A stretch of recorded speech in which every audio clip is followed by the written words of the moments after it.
El Cochinito was a spot I discovered my second month in town. Cochinito. Okay, I'm sitting there with my niece, Felicia Michaels, my wife, my niece's boyfriend. Yeah. We're drinking sangria, we're sitting there, and you ever go into you ever watch a movie and the guy goes into like a thought? Yeah. And I go, well, how did I end up El Cochinito? And I went to an audition. I saw Rudy Moreno at the audition. It was for one of those big TV dramas. Yeah. It's got to be March of 97. I'm in a borrowed car. Like, I had no money. I think in those days I used to borrow Doug Stanhope's utility car. You didn't know how much gas was in it because the needle was always broken on it. So you had to, as soon as you got in the car, you had to put $10 in there. And so that's what you did. I went to this fucking audition, went on the 5, these directions I don't know about. And I end up on the way back, go to the audition, I eat a bag of dicks, and I end up in Echo Park, the one that the water spits out. But as I'm driving, I notice police helicopters are all around me. Right? Yeah. And I keep driving. Like, I don't know what the fuck's going on. What was going on was the side I was driving on, and I don't know whether I was going north or south, people please, or west or north. I was going this way. Over here, there was a police pursuit. Have you been to Echo Park? Not in a while, but yeah. Echo Park has a 2-block Cuban neighborhood that you can go get Cuban pastries at this time. I know about this? I don't know dick.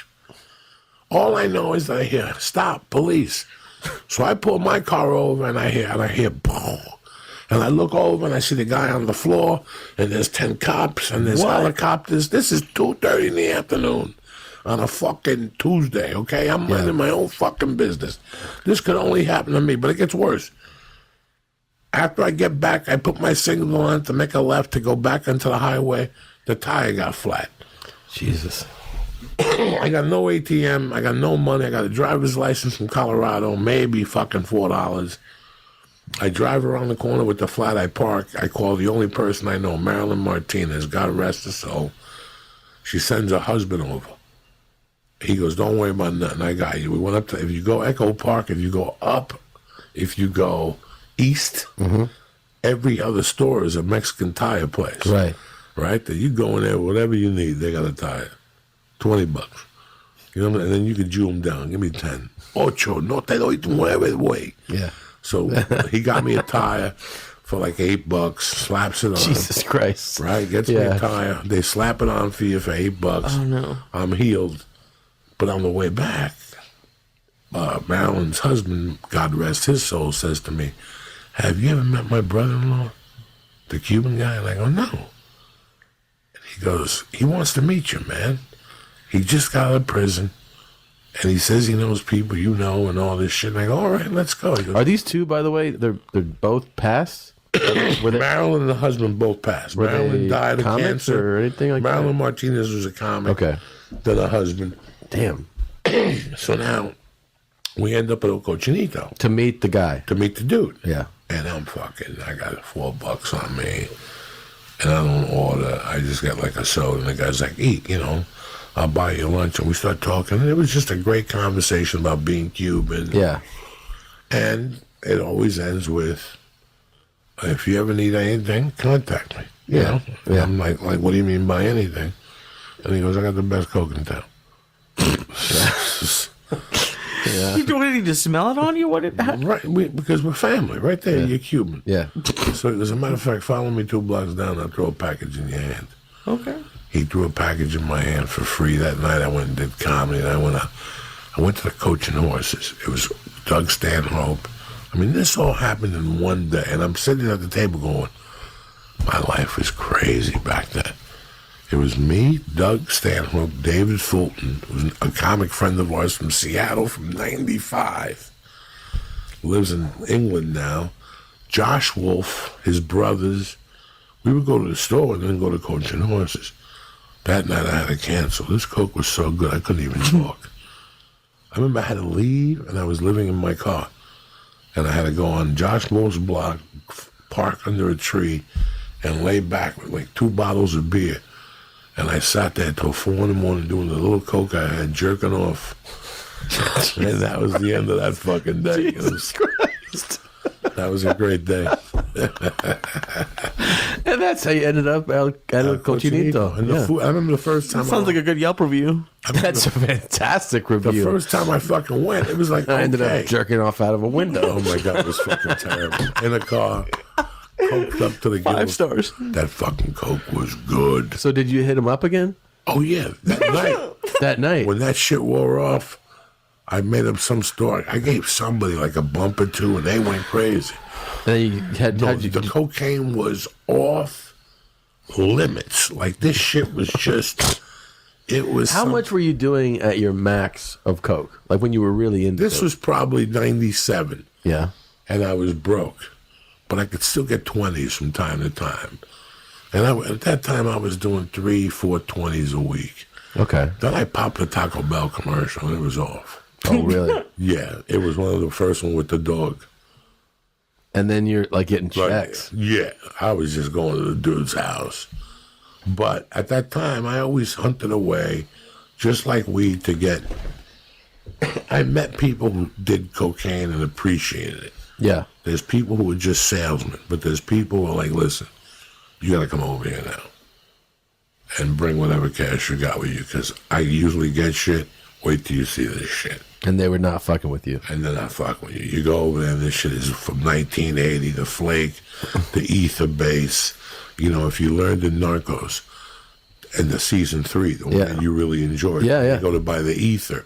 Yeah. There was no ether. At one point in 85, cocaine was always tremendous. It always tasted delicious. That drip. Yeah. When you went up to the bar and had that fucking Budweiser, Jesus Christ, and your throat would get numb and you're there fucking, I wasn't even smoking then. But there was a time by 86, 87, Yeah. that cocaine started getting funky. Started smelling like turpentine and fucking shoe polish. And it was so good, but the next day you kind of had a headache from whatever Yeah. the fuck you were snorting the night before. Gasoline.